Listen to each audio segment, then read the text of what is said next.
آپ کی پھل فروٹ سبزیاں اور اس طرح کی چیزیں پڑی ہوتی ہیں، ان کو نقصان پہنچ رہا ہے. تو مجموعی طور پر ایک حالت خراب ہے.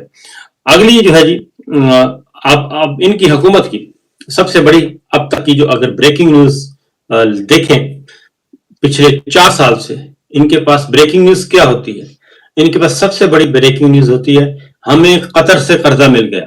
ماشاءاللہ مبارکباد جی. ایک دوسرے کو مبارکبادیں دے رہے ہوتے ہیں اور گورنمنٹ دے رہی ہوتی ہے، وزیر ایک دوسرے کو مبارکباد دے رہے ہوتے ہیں اور حکومتی میڈیا جو ہے وہ دانشور لگے ہوتے ہیں. قطر سے قرضہ مل گیا، سعودی عرب سے قرضہ مل گیا، سعودی عرب سے گرانٹ مل گئی، IMF سے قرضہ مل گیا. یہ ان کی بریکنگ نیوز ہے پچھلے 4 سالوں سے. ورلڈ بینک سے گرانٹ مل گئی، ورلڈ بینک سے قرضہ مل گیا. امریکہ سے گرانٹ مل گئی، امریکہ سے قرضہ مل گیا. یورپی یونین سے گرانٹ مل گئی، یورپی یونین سے قرضہ مل گیا. جاپان سے گرانٹ مل گئی، جاپان سے قرضہ مل گیا. یہ ان کی بریکنگ نیوز ہے اب تک کی. اس کے علاوہ ان کے کریڈٹ پہ کوئی بریکنگ نیوز نہیں ہے. یہ معیشت کا حال ہے، یہ ہمارے پاکستان کی توانائی کرائسس کا حال ہے. توانائی کا بحران، بجلی کا بحران اور باقی بحران تو ہیں ہی ہیں. ان کو تو یہ سمجھتے نہیں ہیں. انسانی حقوق کے بحران تو کب سے چلے آ رہے ہیں. اور اگر کل کو GSP پلس ان کا متاثر ہوتا ہے تو پھر یہ نہیں کہہ سکتے کہ جناب یہ میرٹ پہ نہیں ہوا، بلکہ GSP سے نقصان پاکستان کا ہوگا. کرتوت ان کے حکمرانوں کے، نقصان پاکستان کا ہوگا. تو یہ ہے ان کی بریکنگ نیوز. جتنے قرضے مل گئے، ہر قرض پہ یہ خوش ہوتے ہیں، خوشیاں مناتے ہیں کہ قرض کی پیتے تھے میں اور سمجھتے تھے کہ ہاں رنگ لائے گی ہماری فاقہ مستی ایک دن. یہ ان کی ٹوٹل ان کی ہے جی کامیابی. اس کے علاوہ ان کے پاس کوئی کامیابی نہیں ہے. جبکہ field marshal general Asim Munir صاحب نے کہا تھا 2023 میں، نومبر 2022 میں ان کی اپوائنٹمنٹ ہوئی تھی بعد از ریٹائرمنٹ. ان کی پروموشن ہوئی اور ان کی اپوائنٹمنٹ ہوئی نومبر 2022، یعنی کہ 29 نومبر کو آئے تھے. تو یہ اور اس کے ٹھیک 5 مہینے 6 مہینے کے بعد انہوں نے کہا تھا کہ 1 سال کے اندر اندر معیشت جو ہے وہ مستحکم ہو جائے گی اور اڑان بھرے گی. پاکستان کی معیشت اڑان بھرے گی. اور پھر انہوں نے کہا تھا کہ اب ترقی اور خوشحالی کا دور آئے گا. پھر یہ کہا کہ $100 ارب کی سرمایہ کاری آئے گی اور فکر مت کریں. یہ 23 جولائی 23 میں کہا تھا جب یہ آئے تھے، جب تمام بریفنگ لے چکے تھے. اور 23 گزر گیا، 24 گزر گیا، 25 گزر گیا اور یہ سارے سال گزر گئے. اس کے بعد ایک اور ایکسٹینشن ہو گئی 5 سال کی ان کی بعد از ریٹائرمنٹ. ایک اور ایکسٹینشن ہو گئی. لیکن آج تک اس دن سے لے کے آج تک پورے 4 سال ہو گئے.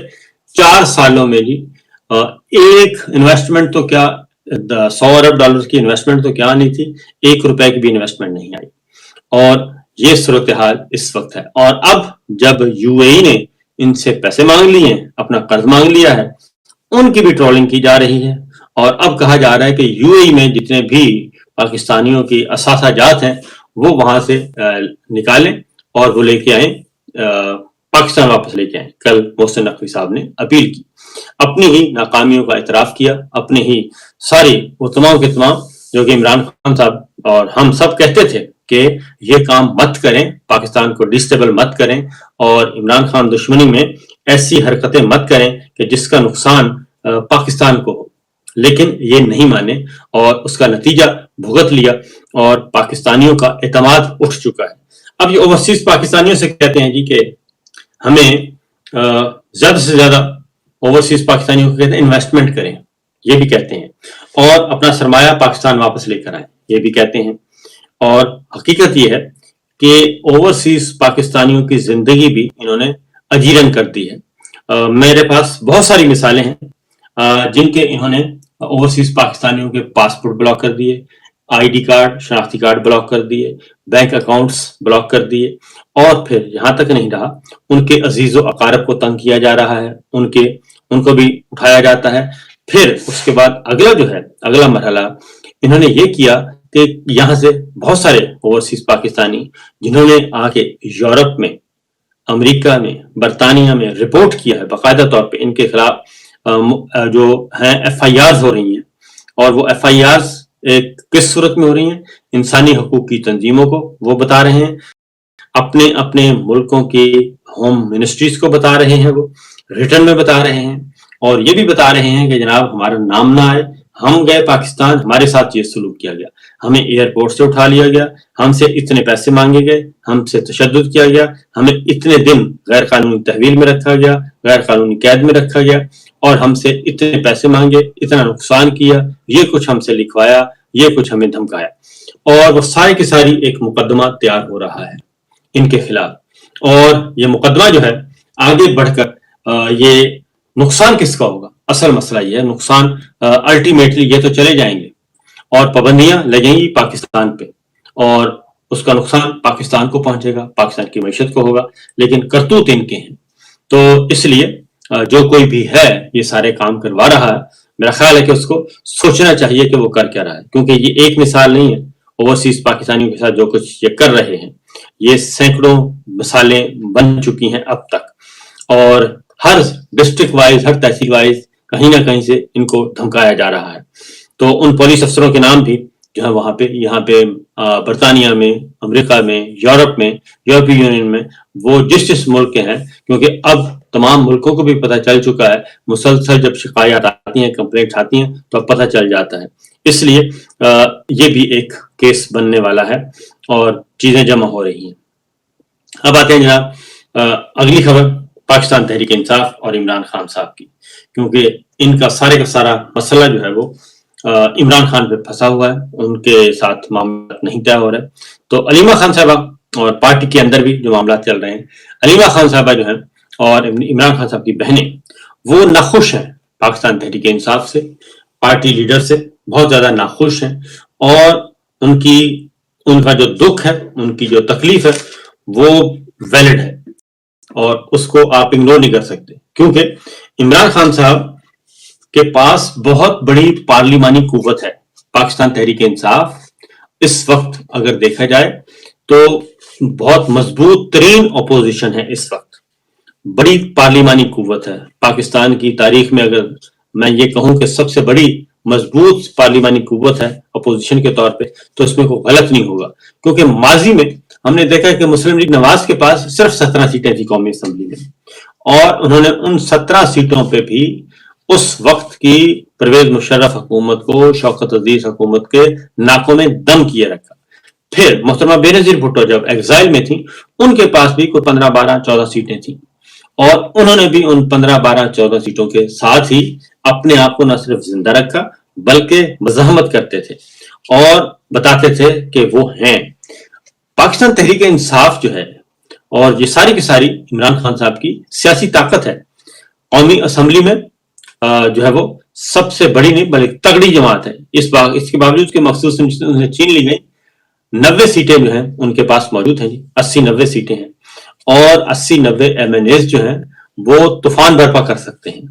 وہ چاہیں تو اسمبلی کا بزنس ایک دن کے لیے بھی نہیں چل سکتا، نمبر 1. نمبر 2، وہ کوشچن آنسرز کے ذریعے حکومت کو اتنا زچ کر سکتے ہیں، کوشچن آنسرز کے ذریعے، پوائنٹ آف آرڈرز کے ذریعے، اور ایڈجرن موشنز کے ذریعے، تحریک التوا جسے کہتے ہیں اس کے ذریعے، اور توجہ دلاؤ نوٹس کے ذریعے، مختلف ان کے جو آ رہے ہیں حکومت کے سکینڈلز اتنے آ رہے ہیں کہ وہ چاہیں تو بہت کچھ کر سکتے ہیں پارلیمنٹ کے اندر اور پارلیمنٹ کے باہر.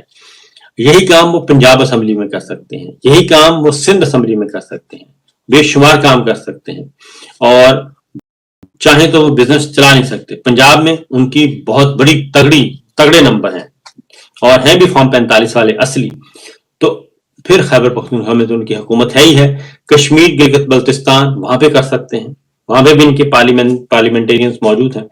تو اگر یہ اپنی پارلیمانی قوت کو ہی مجتمع کر لیں تو حکومت کا جینا دو بھر کر سکتے ہیں، لیکن ابھی تک یہ وہ کر نہیں سکتے. پھر ان کے وکلا ہیں، جو وکلا ونگ ہے، الیکشن جیتتے ہیں، لیکن ابھی تک انہوں نے ایک دن بھی بائیکاٹ نہیں کیا عدالتوں کا. ہفتے میں ایک دن بھی اناؤنس کر دیں کہ ہم عدالتوں کا بائیکاٹ کریں گے، یا اتنا ہی کر دیں کہ جی ہم سیاہ پٹیاں باندھ کر آیا کریں گے بازوؤں پہ، وہ بھی نہیں کر پا رہے. اور اتنے بڑے بڑے ان کی کمزوریاں حکومت کی آئی ہیں کہ اگر وہ چاہیں تو بہت زیادہ ٹف ٹائم دے سکتے ہیں. ابھی حال ہی میں 11 ارب روپے کا جو جہاز اسکینڈل ہے وہ آیا ہے، اور اس پہ یہ جیسے ڈرامے کرتے تھے، یہ تو صرف ڈرامے کرتے تھے. آپ کے جو اس وقت کے حکمران ہیں، بجلی کی لوڈ شیڈنگ ہوتی تھی تو پنکھے لے کے آ جاتے تھے، تو اب تو بجلی کی لوڈ شیڈنگ 12 گھنٹے ہے، اور عوام آپ کو ویلکم کریں گے اگر آپ یہ کام کریں گے تو. لیکن مسئلہ یہی ہے کہ آپس میں ان کے اختلافات بہت ہیں، پارٹی رہنماؤں کے، پارٹی لیڈرز کے، اور جس کی وجہ سے نقصان کس کو ہو رہا ہے؟ نقصان ہو رہا ہے عمران خان کو، اور نقصان ہو رہا ہے پاکستان کی جمہوریت کو، پاکستان کی پالیٹکس کو، پاکستان کی پارلیمان کو، اور انسانی حقوق کو. یہ سب کے سب جو ہے وہ نقصان پہنچ رہا ہے. اس لیے جناب اس میں پارٹی کے لوگ جو ہیں وہ بجائے اس کے کہ غصے پہ آئیں، عمران خان صاحب کی جو فیملی ہے ان کے دکھ درد کو سمجھیں، اور انہوں نے ہی اس معاملے کو اب تک زندہ رکھا ہوا ہے. آپ بالکل اڈیالہ جیل میں کوئی آپ نے حملہ کرنے نہیں جانا. اگر آپ جائیں تمام MNAs MPAs جا کے 1 گھنٹے کے لیے، 2 گھنٹے کے لیے، ایک سولیڈریٹی کے لیے اگر وہ جا کے چلے جایا کریں تو کتنی بڑی اسٹرینتھ ہے پاکستان تحریک انصاف، خیبر پختونخوا کی، کشمیر کی، گلگت بلتستان کی، پنجاب کی، اور قومی اسمبلی کی، اور سینیٹرز کی. یہ صرف لوگ چلے جایا کریں ٹکٹ ہولڈرز، اور یہ تو ان کی تعداد بھی اچھی خاصی 1200-1400 بن جاتی ہے. تو فی الوقت اتنا ہی، اجازت دیجیے، اللہ حافظ.